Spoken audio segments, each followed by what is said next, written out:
Under God's banner पक्षर आयोजित धारावाहिक Bible अध्ययन कार्यक्रम को आपको मो अभिराम सिंह एवं मो सहित प्रभुंकर दास रंजन विश्वास प्रत्येक श्रोता बंधु मानू जीशु नाम स्वागत जनावु। यही दिन मानक आमने रोमियो पत्रिकार अध्ययन कर आसुचु। मु विश्वास करे कि आपण माने ये अध्ययन द्वारा ईश्वर संपर्क एवं बाइबल संबंध में अधिक रु अधिक विषय आउ शिक्षा लाभ करने पार्टी। आपण मानकर परामर्श एवं प्रश्न एवं प्रार्थना आमकर आवश्यक रही। जो माने लिखिं आम उत्साह देते प्रत्येक निमंते आमने हृदय कृतज्ञता ज्ञापन करुचु। जदि यह कार्यक्रम को आपण माने प्रथम थर देखुंत ताहले दयाकोरी सब्सक्राइब करनियंतु एवं लाइक करंतु मध्य एवं अन्य मानक निकट मध्य शेयर करंतु जेपरि अधिक अधिक लोक ईश्वरंकर वाक्य को सुनिबा को पारंती। आसंतु आजिर शास्त्रांश को पाठ करिबा। आजिर शास्त्रांश रोमियो 3 अध्याय 21 पदरु 31 पद पर्यंत। रोमियो 3 अध्याय 21 पदरु 31 पद मु पढ़ुछि, ध्यानर सहित शुणिबे। किंतु एबे व्यवस्था व्यतीत ईश्वरंकर धार्मिकता प्रकाशित होइअछि, आउ ताहा विषय व्यवस्था और भाववादी मानकर धर्मशास्त्र साक्ष्य देउछि। अर्थात ईश्वरंकर जो धार्मिकता यीशुख्रीष्टଙ୍କ ठारे विश्वास करने द्वारा समस्त विश्वासी प्रति वर्ते, कारण कौनसी प्रभेद नहीं।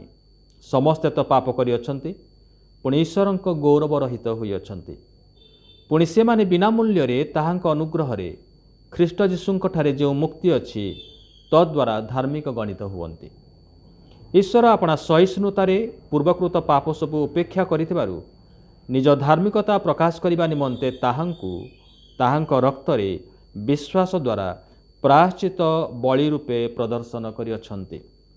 पुणी वर्तमान काल रे अपना धार्मिकता प्रकाश करिबा निमंते से ଏହା करिअछन्ति, जेपरि से स्वयं धार्मिक और जीशुंक ठारे विश्वासी को धार्मिक गणनाकारी बोली प्रकाशित हुवन्ति। तेबे गर्व केउठारे ताहा दूरीकृत हैला? कि प्रकार व्यवस्था द्वारा? कौन क्रियाकर्मर व्यवस्था द्वारा ना विश्वासर व्यवस्था द्वारा? तेबे आमानकर मीमांसा एही, मनुष्य व्यवस्थार क्रियाकर्म व्यतीत विश्वास द्वारा धार्मिक गणित हुए। किंबा ईश्वर कि केवल जिहुदी मानकर ईश्वर? से कि विजाति मानकर मध्य ईश्वर नुहंती? हाँ, विजाति मानकर मध्य। कारण ईश्वर तो एक, आउ से विश्वास हेतु सुन्नति को और विश्वास द्वारा असुन्नति को धार्मिक गणित करिवे। तेबे आमाने कि विश्वास द्वारा व्यवस्था को लोप करुअछु, ताहा केबे न हो, बरं आमाने व्यवस्था को संस्थापन करुअछु। प्रभु अपना पठित वाक्य एवं श्रवण रे आशीर्वाद करंतु। आसंतु आमने प्रार्थना करिबा। प्रेम स्वर्गवासी पिता, आमने धन्यवाद दउछु आजिर शास्त्रांश पाई प्रभु एवं प्रभु तुमर से जीवंत वाक्य निमंते जहाँ ए पर्यंत आमको कथा कही आसी अछि। आज मध्य प्रभु तुम्हें यही वाक्य द्वारा आमको कथा कह, ये वाक्यर गभीरता को बुझा निमंते पवित्र आत्मा परमेश्वर तुम्हें आमर आत्मिक चक्षु उन्मुक्त कर, बुझार शक्ति प्रदान कर। सब गौरव प्रशंसा तुमको दे जीशुंक नाम रे मागिलु, आमेन। पूर्ववर्ती 2टी अध्याय रे आमने देखिथिलु मनुष्य से जे हो ना कहीं, जिहुदी हो बा ग्रीक हो, सुन्नति असुन्नति हो, शिक्षित बा अशिक्षित हो, कुकर्मकारी हो बा न्याय साधन करुवा व्यक्ति हो ना पछे, समस्ते ईश्वरंक सम्मुख रे दोषी साब्यस्त हेई अछन्ति। आ ईश्वर सेमानंकु काठगड़ारे ठिया करैछन्ति एवं सेमानंकु दोषी साब्यस्त करिछन्ति। सेमानंकर जीवनर जते नैतिकता, जते धर्म कर्म ए समस्त आउ ईश्वरंक दृष्टि रे विफल हेइछि। आउ सेमान निजको धार्मिक करबा परि शक्ति सामर्थ्य सेमानंक ठारे नाही। तेबे आजिर ए शास्त्रांश रे आमने देखुचु गोटे शब्द बारंबार देखा मिलूँ, ताहा हेउछि धार्मिकता। आज ये पठित अंश रे मध्य 4 थर आमने देखा पारुचु ईश्वरंकर धार्मिकता विषय रे। पुणी रोमियो पत्रिका रे प्राय 60 थर ताकू व्यवहार करा जाइछि। तेबे कहबा पई गले रोमियो पत्रिकार मूल विषय जदि आमने कहिबा जे यह ईश्वरंकर धार्मिकता विषय रे, ताहले या भूल हेबो नाही। तेबे ईश्वरंकर धार्मिकता को हुए तो आमने सहज भाषा रे कहबा कष्टकर हो पारे बा बुझिबार मध्य कष्टकर हो पारे। कारण मनुष्य जेहेतु पापी आउ सेथि निमंते ईश्वर आउ से धार्मिक आउ से देखा जाते। किंतु मनुष्य आरंभरू ପାପୀ ଭାବରେ ତାଙ୍କୁ ସୃଷ୍ଟି କରାଯାଇନଥିଲା। ଈଶ୍ୱର ସେ ଆଗରୁ ମଧ୍ୟ ପୂର୍ବରୁ ମଧ୍ୟ ଧାର୍ମିକ, ବର୍ତ୍ତମାନ ମଧ୍ୟ ଧାର୍ମିକ। ଈଶ୍ୱର ବର୍ତ୍ତମାନ ମନୁଷ୍ୟ ପାପ କଲା ପରେ ଈଶ୍ୱର ଧାର୍ମିକ ଗଣିତ ହେଲେ ତାହା ନୁହଁ। ଈଶ୍ୱର ସେ ଧାର୍ମିକ ଅଟନ୍ତି ଆଉ ଧାର୍ମିକ ରହିଥିବେ, ସେ ପବିତ୍ର ଅଟନ୍ତି ଆଉ ସେ ପବିତ୍ର ରହିଥିବେ। ତେବେ ଏତିକି ଆମେ ଦେଖିବାକୁ ପାରୁଛୁ ଯେ ମନୁଷ୍ୟ ଯେତେବେଳେ ପାପ କଲା, ଈଶ୍ୱରଙ୍କର ବିପରୀତ, ସମ୍ପୂର୍ଣ୍ଣ ବିପରୀତ ଆଉ ଦିଗରେ ସେ ଠିଆ ହେଲା, ସେ ଦୋଷୀ ସାବ୍ୟସ୍ତ ହେଲା। କାରଣ ସେ ଈଶ୍ୱରଙ୍କ ପରି ଯଦିଓ ସୃଷ୍ଟି କରାଯାଇଥିଲା, ଈଶ୍ୱରଙ୍କ ସାଦୃଶ୍ୟରେ, ଈଶ୍ୱରଙ୍କ ପ୍ରତିମୂର୍ତ୍ତିରେ ଯଦିଓ ସେ ସୃଷ୍ଟି କରାଯାଇଥିଲା, କିନ୍ତୁ ପାପରେ ପତିତ ହେବା ଦ୍ୱାରା ସେ ଈଶ୍ୱରଙ୍କର ଗୌରବ ରହିତ ହୋଇସାରିଛି, ଈଶ୍ୱରଙ୍କ ମହିମାରୁ ଉଣା ପଡ଼ିସାରିଛି। ଆଉ ସେଥି ନିମନ୍ତେ ମନୁଷ୍ୟ ଯଦିଓ ଯେତେ ଚେଷ୍ଟା କରି ମଧ୍ୟ, ଯେତେ ଉଦ୍ୟମ କରି ନିଜକୁ ଆଉ ସେ ଧାର୍ମିକ ଗଣିତ କରି ପାରିଲା ନାହିଁ। ଆଉ ତାହା ହିଁ ପାଉଲ ଆମମାନଙ୍କୁ ଏଠାରେ କହୁଛନ୍ତି। ତେବେ ଧାର୍ମିକତାର ମାନଦଣ୍ଡ ଈଶ୍ୱର ନିଜେ, କାରଣ ସେ ପବିତ୍ର, ତାଙ୍କର ସ୍ୱଭାବ ତାହା, ପବିତ୍ରତା ହେଉଛି ତାଙ୍କର ଚରିତ୍ର।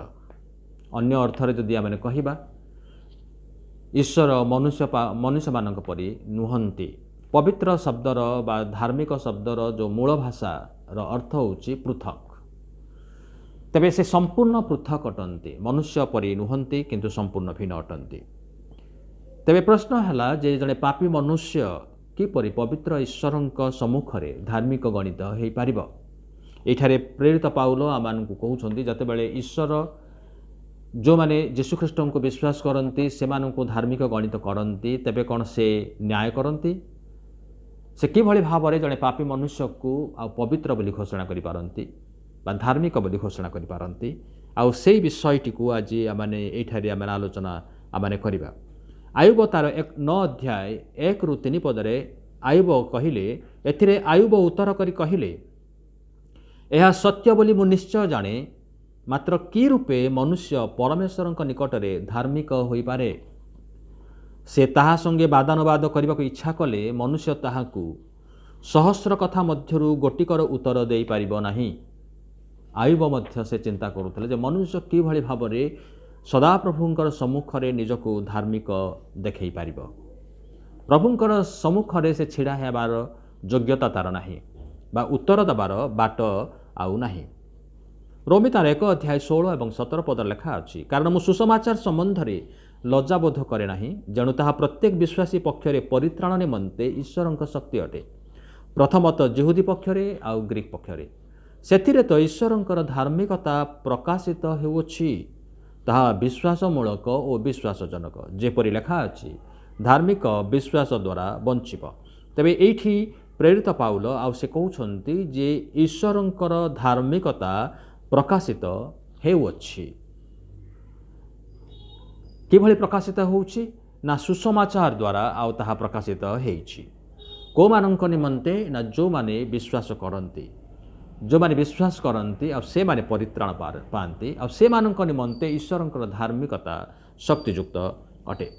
ତେବେ ପ୍ରଥମ ଅଧ୍ୟାୟ ଏବଂ ଦ୍ୱିତୀୟ ଅଧ୍ୟାୟରେ ଆମେ ଦେଖିଲୁ ଯେ ଈଶ୍ୱରଙ୍କର ଧାର୍ମିକତା ତାହାଙ୍କ ଦତ୍ତ ବ୍ୟବସ୍ଥା ଦ୍ୱାରା ପ୍ରକାଶିତ ହେଲା, ଧର୍ମଶାସ୍ତ୍ରରେ ତାହା ପ୍ରକାଶିତ ହେଇଛି। ଏଠାରେ ପ୍ରେରିତ ପାଉଲ ବ୍ୟବସ୍ଥା ଠାରୁ ବାହାରି ଆସି ସେ ସୁସମାଚାରକୁ ପ୍ରଦର୍ଶନ କରୁଛନ୍ତି। କାରଣ ସୁସମାଚାର ହିଁ କୁହେ ଯେ ଜଣେ ପାପୀ ମନୁଷ୍ୟ କିପରି ଆଉ ସେ ଧାର୍ମିକ ଗଣିତ ହୋଇପାରିବ। ଧର୍ମଶାସ୍ତ୍ରରେ ଏପରି କିଛି ଦୃଷ୍ଟାନ୍ତ ଅଛି, ଯେଉଁମାନେ ଧାର୍ମିକ ଈଶ୍ୱରଙ୍କ ସମ୍ମୁଖରେ ଛିଡ଼ା ହେଲେ ଆଉ ନିଜର ପାପର ବୋଧ ଆଉ ସେମାନେ ପାଇଲେ। ଈଶ୍ୱରଙ୍କର ନିକଟବର୍ତ୍ତୀ ହେବା ପାଇଁ ହେଲେ ଧାର୍ମିକତାକୁ ଲାଭ କରିବାର ପ୍ରୟୋଜନ ରହିଛି। ଆଉ ସେଇ ଧାର୍ମିକତା ମନୁଷ୍ୟ ପକ୍ଷରେ ସମ୍ଭବପର ନୁହେଁ। ପେଣ୍ଟିକଷ୍ଟ ଦିନରେ ଯେତେବେଳେ ଆଉ ପିତର ଆଉ ସେ ପବିତ୍ର ଆତ୍ମାରେ ପରିପୂର୍ଣ୍ଣ ହୋଇ ଛିଡ଼ା ହେଲେ ଏବଂ ସୁସମାଚାର ସେ ପ୍ରଚାର କଲେ, ଆଉ ସେତେବେଳେ ସେ ପ୍ରଚାର କରୁଥିବା ସମୟରେ ଯେଉଁମାନେ ବାକ୍ୟ ଶୁଣିଲେ, ପ୍ରେରିତ ତାର 2 ଅଧ୍ୟାୟର 37 ପଦ ଲେଖା ଅଛି, ଏହି କଥା ଶୁଣି ସେମାନଙ୍କ ହୃଦୟ ବିଦୀର୍ଣ୍ଣ ହୋଇଗଲା। ପୁଣି ସେମାନେ ପିତର ଓ ଅବଶିଷ୍ଟ ପ୍ରେରିତମାନଙ୍କୁ କହିଲେ, ଭାଇମାନେ ଆମମାନେ କ'ଣ କରିବା? ହ୍ୱାଟ୍ ସାଲ୍ ବି ଡୁ? ଆଉ ସେତେବେଳେ ପିତର କହିଲେ, ଆପଣମାନେ ମନ ପରିବର୍ତ୍ତନ କରନ୍ତୁ ଏବଂ ପ୍ରଭୁ ଯୀଶୁଖ୍ରୀଷ୍ଟଙ୍କଠାରେ ବିଶ୍ୱାସ କରନ୍ତୁ, ତହିଁରେ ତୁମମାନେ ପରିତ୍ରାଣ ପାଇବ ଏବଂ ପବିତ୍ର ଆତ୍ମାରେ ପରିପୂର୍ଣ୍ଣ ହେବ।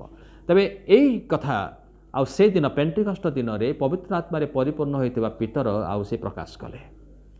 तेबे मनुष्य मानकर जो नीड अच्छी there is a human need आ से नीड होची कौन जे पापी अवस्थारू से किभली से उद्धार पाइब किभली भाव से निजक रक्षा करिब आउ से रक्षा करिवार उपाय निजर धर्मकर्म नुहे जदिओ मनुष्य एपर्यंत ता चेष्टा करि आसीछि जे से धर्मकर्म करने द्वारा आउ से भावुची जे तार पाप हुए तो क्षमा हो आउ से निजक धार्मिक बोली से प्रमाणित करिब किंतु ईश्वर जे अति पवित्र परमेश्वर आउ से मनुष्यर धर्मकर्म को से ग्रहण करती नहीं बा तांक दृष्टि रे से गुड़िक आउ बहुमूल्य नुहे। तेणु मनुष्य जेकोसी भाव में चेष्टा कले मध्य से स्वभावतः जेहेतु पापी से निमंते ताठारु कौन से धार्मिकता आशा करा जाए नहीं आउ से धार्मिकता से गोटे बा दुईटी उत्तम कार्य ताकू धार्मिक गणित करिबारे मध्य सहायक हुए नहीं। तेणु परमेश्वर सहित ठिया हेबापई हेले आमानक ठारे परमेश्वरंकर धार्मिकता रहिबार आवश्यक रही किंतु वर्तमान आमानकर दुविधा है द्वंद्व है जे माने ईश्वर ग्रहण करिबा भली धार्मिकता केवल ख्रीष्टंक ठारे आउ आमानंकर विश्वास द्वारा मिली थाए केवल ख्रीष्टंक ठारे आमानंकर विश्वास द्वारा आउ से धार्मिकता मिली थाए जो धार्मिकता को ईश्वर ग्रहण करती। प्रथम विषय आम देखुचु 3 अध्याय 21 एवं 22 पदरे लेखा अच्छी किंतु एबे व्यवस्था व्यतीत ईश्वरंकर धार्मिकता प्रकाशित हुई God's righteousness manifested apart from the law आउ लेखा अच्छी आउ ताहा विषय व्यवस्था और भाववादी मानक धर्मशास्त्र साक्ष्य देउछि जे परमेश्वरंकर धार्मिकता प्रकाश पाई प्रकाशित होइछि व्यवस्था व्यतीत प्रकाश पाई अपार्ट फ्रॉम द लॉ आउ धर्मशास्त्र ताको पुणी साक्ष्य दउछि। अर्थात 22 पदरे ईश्वरंकर जो धार्मिकता जीशुख्रीष्टंक ठारे विश्वास करिबा द्वारा समस्त विश्वासी प्रति वर्ते किभली भाव में ईश्वरंकर धार्मिकता प्रकाश होउछि ता मध्य व्यवस्था परिवर्ते जीशुख्रीष्टं को विश्वास करिबा द्वारा जीशुख्रीष्टंक ठारे विश्वास करिबा द्वारा ईश्वरंकर धार्मिकता प्रकाशित हेइछि। आउ एठी प्रेरित पाउल कले सेति निमंते आउ से कौनसी प्रभेद रखी नाहांती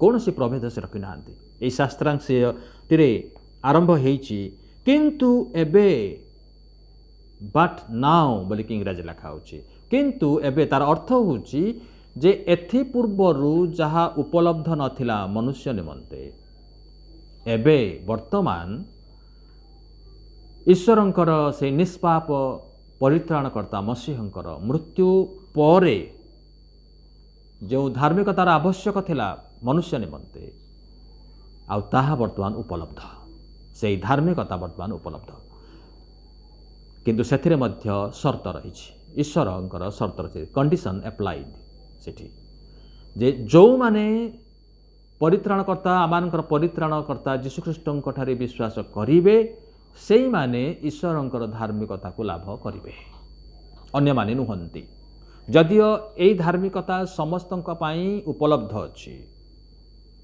विदाउट कंडीशन जो पर्यंत से माने विश्वास करिवे आउ जतेबेले से विश्वास करिवे सेतेबेले से माने आउ धार्मिक गणित हेबे किंतु जो माने धार्मिक गणित हेबे नाही को माने ना जो माने विश्वास करिवे नै सेई शर्तटा एठी समस्तंक पाई लागू हेइछि।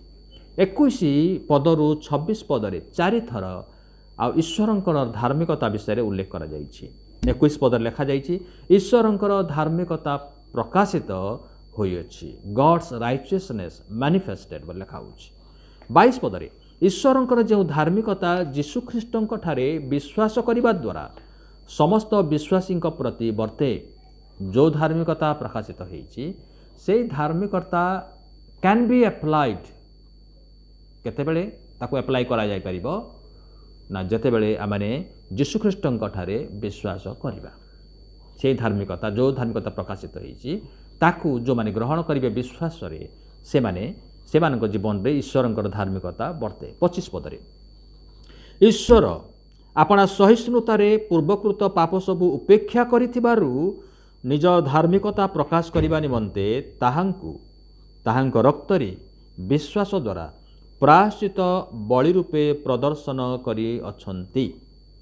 इठी ईश्वरंकर धार्मिकता प्रकाशित होईची को मानक निमंते जो माने से मानकर पूर्वकृत पाप सबको से माने स्वीकार करिसंती छाड़ी से मानक निमंते आउ से धार्मिकता से मानक निमंते आउ प्रकाशित होईची कि भली भाबरे ना ताहांक रक्तरे विश्वास द्वारा यीशुख्रीष्टंक रक्तरे जो माने विश्वास करंती आउ से रक्त जे से मानकर प्रायश्चित बलि स्वरूप से मानकर पापर जो प्रायश्चित बलि स्वरूप टू एपीज द ऑफेंस जो ऑफेंस मनुष्य ईश्वर विरुद्ध करिछि आउ ताकू संतुष्ट करने निमंते गोटे प्रायश्चितर बलिर आवश्यक रही आउ यीशुख्रीष्ट निजे से प्रायश्चितर बलि हेई मनुष्य को ईश्वरंकर क्रोधरु रक्षा करे आउ ईश्वर दत्त धार्मिकता से ग्रहण करे। 26 पद लिखा अछि आपना धार्मिकता प्रकाश करने निमंते से एहा करिसंती।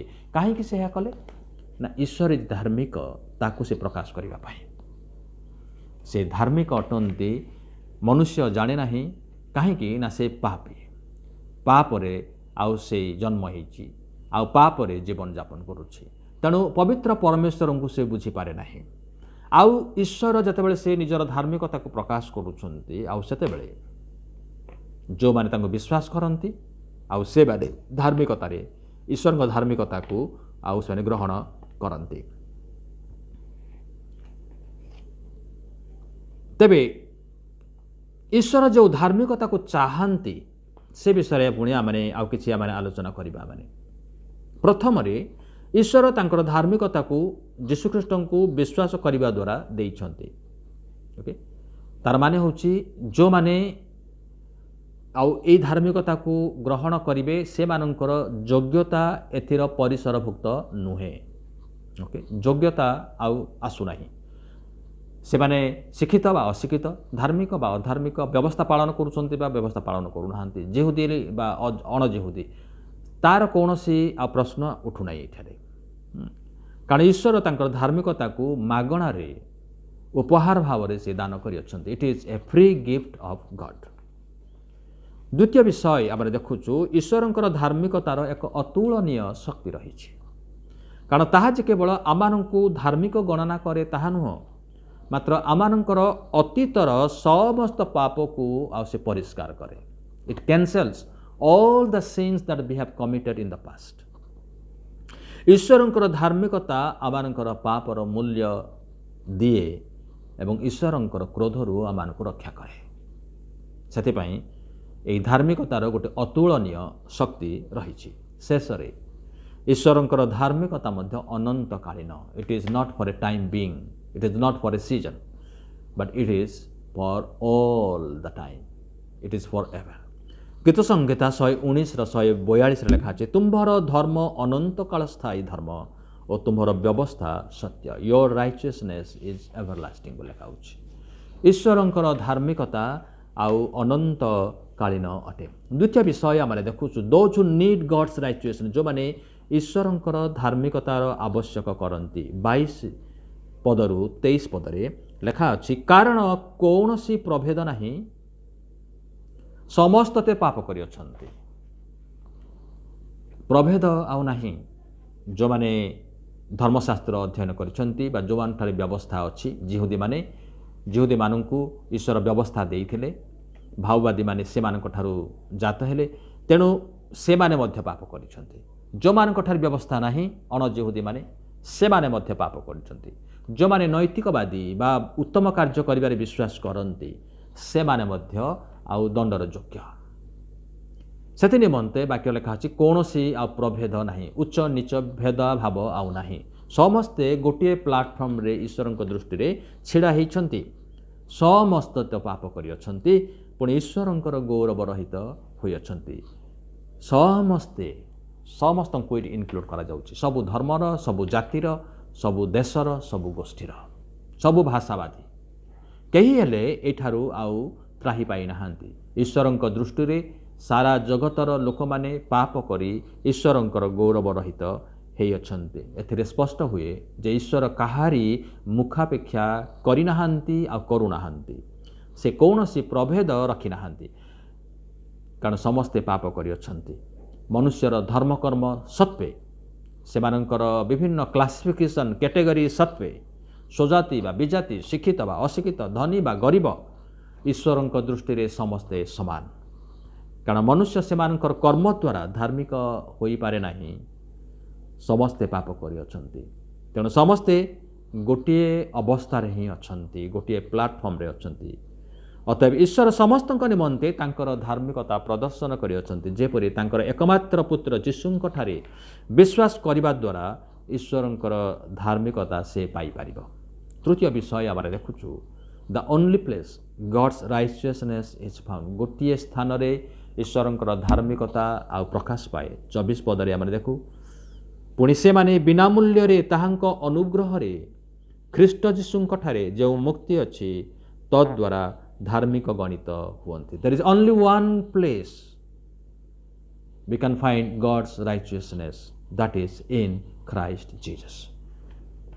କେବଳ ଯୀଶୁଖ୍ରୀଷ୍ଟଙ୍କ ଠାରେ ଈଶ୍ୱରଙ୍କର ଧାର୍ମିକତା ନିହିତ ଅଛି।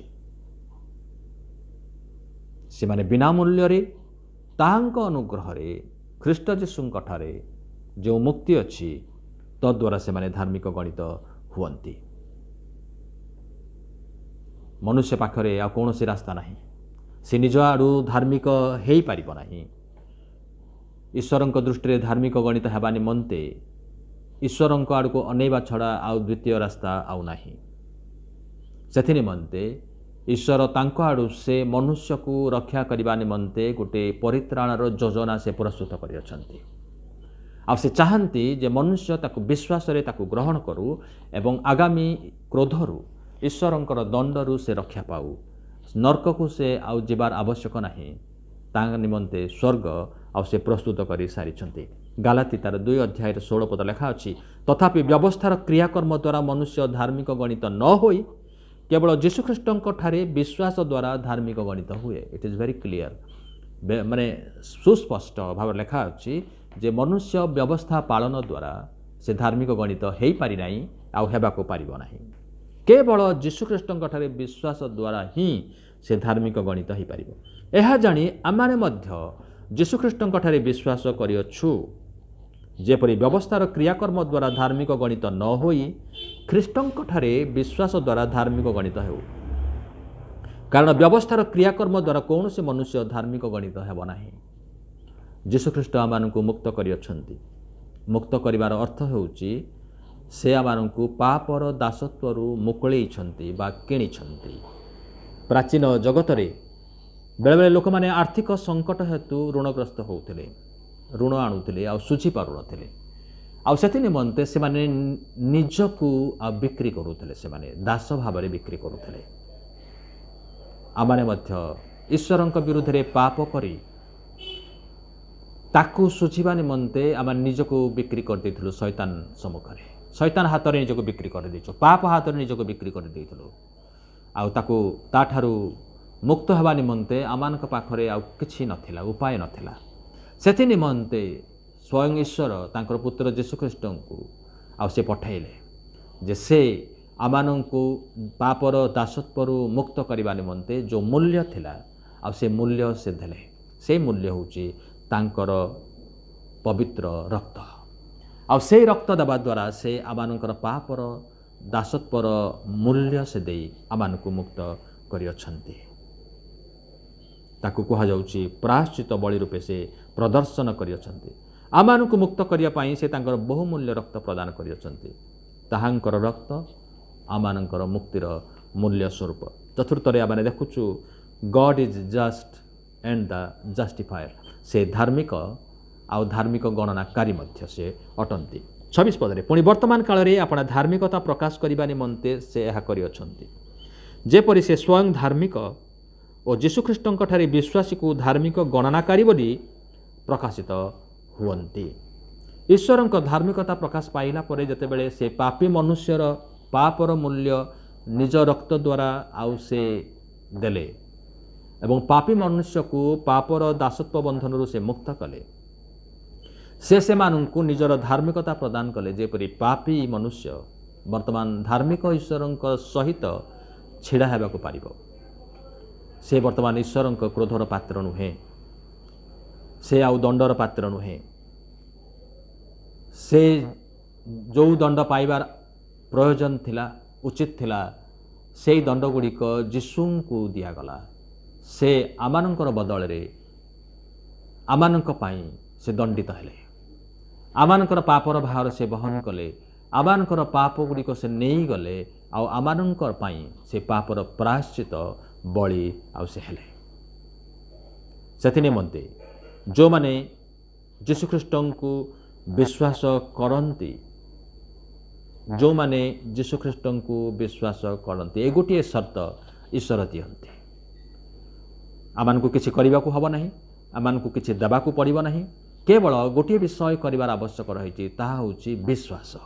आउ जो माने जीशुख्रीष्ट ठारे विश्वास करती आउ से माने ईश्वरंकर क्रोधर पात्र हुअंती नहीं, से माने मुक्त, से माने स्वाधीन, से माने स्वतंत्र।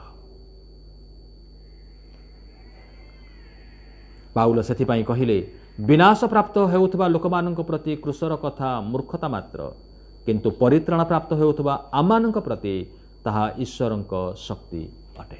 जो माने विनाश प्राप्त लोक माने आउ से माने मूर्खर विषय बोली भावंती जे विश्वास द्वारा ना ना ना मु तो एते उत्तम कार्य करूची, मोर विश्वास करिया कोन आवश्यक रही। प्रभु कौन मोर उत्तम कार्य देखु नांती? हाँ देखुछंती, किंतु आमानंकर उत्तम कार्य यथेष्ट नुहे।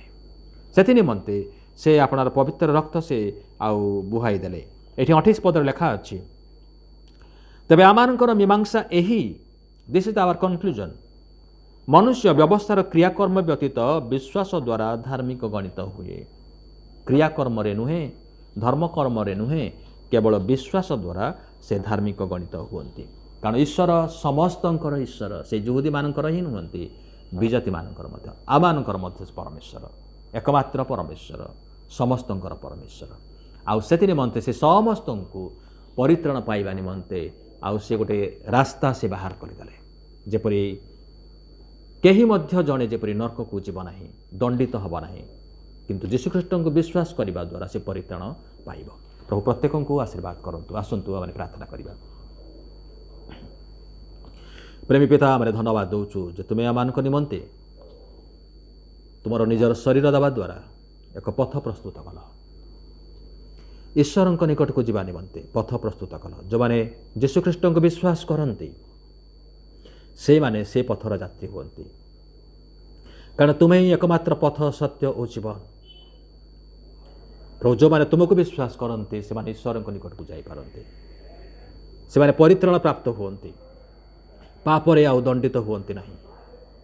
प्रभु आम प्रार्थना करछु जेते जन प्रभु ईश्वर शुणुछंती से प्रत्येकंकर जीवन रे तुम कार्य कर, जेपरि से माने प्रभु निजर पापर बोध पाइबे एवं सेमानकर पाप को प्रभु से क्रूस निकट में थोई देबे, निज निज पाप स्वीकार करिवे एवं तुमर धार्मिकता को से ग्रहण करिवे, परित्राण प्राप्त हेबे। आज मध्य एई उपहारटी प्रभु प्रत्येकंक निमंते रहिछि, जो माने ग्रहण करि पारंती आ से माने स्वर्ग को जाई पारंती। प्रेमी पिता आमे प्रार्थना करूछु प्रत्येकंकर अंतर तेबे कार्य कर, जेपरि से माने अनुताप पूर्वक तुम निकट को फेरी आसिबे एवं जीशुख्रीष्ट को प्रभु बोले स्वीकार करी परित्राण प्राप्त हेबे। कारण आम प्रार्थना निवेदन केवल जीशुंक नाम रे मागिलु, आमेन। ईश्वर समस्त को आशीर्वाद करंतु। धन्यवाद।